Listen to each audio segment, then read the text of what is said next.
आता ह्याच्यापेक्षा आणखीन कुणाला निर्णय घ्यायचा अधिकार असेल तर माझ्या ज्ञानामध्ये भर घाला, मी जरूर आपल्या सूचनेचा आदर करीन आणि रासपचे नेते म्हणजे प्रमुख म्हणून आपले महादेवराव जानकर. समजलं?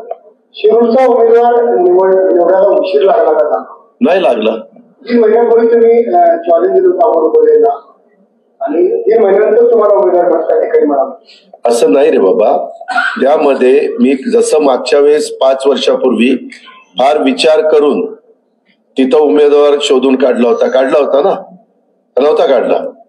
अमोल कोल्हेंना मीच माझ्या घरी बोलवलं होतं प्रेमकोटला, तिथून हे विरोधी पक्ष नेत्यांच्या घरी देऊन प्रेस घेतली, सांगितलं आणि तो उमेदवार त्या ठिकाणी दिला.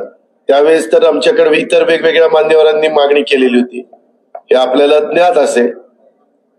त्या पद्धतीनं निवडणुका हे जिंकण्याकरता लढायच्या असतात, लढायच्या म्हणून लढायच्या नसतात. आणि त्याच्यामुळं तो मतदारसंघामध्ये येणारे 6 विधानसभा मतदारसंघ, त्या मतदारसंघात ज्याला जागा जाणार आहे त्या पक्षाच्या कार्यकर्त्यांना विश्वासात घेणं, तिथल्या आमदारांना विश्वासात घेणं, तिथले तालुका अध्यक्ष असतील, इतर प्रमुख घटक असतील त्यांना विश्वासात घेणं, ह्या सगळ्या गोष्टी आम्ही 2-3 दिवसापूर्वी पार पाडल्या. तुम्ही बघितलं असेल, दिलीप वळसे पाटील साहेब, मी आणि आमचे काही सहकारी हे आपल्या खेडमध्ये येऊन आम्ही 5 मतदारसंघात कव्हर केलेले होते. आम्ही महेश लांडगे साहेब भोसरीचं प्रतिनिधित्व करतात, त्यांनाही विचारलेलं होतं त्यांचं मत काय, विलास लांडेंना विचारलेलं होतं, अजित गव्हाणेंना विचारलेलं होतं.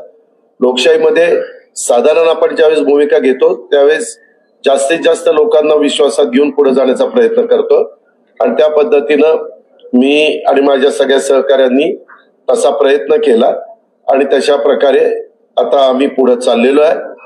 आपण आमची काळजी करू नका, आम्हाला फक्त शुभेच्छा दिल्या तर धन्यवाद.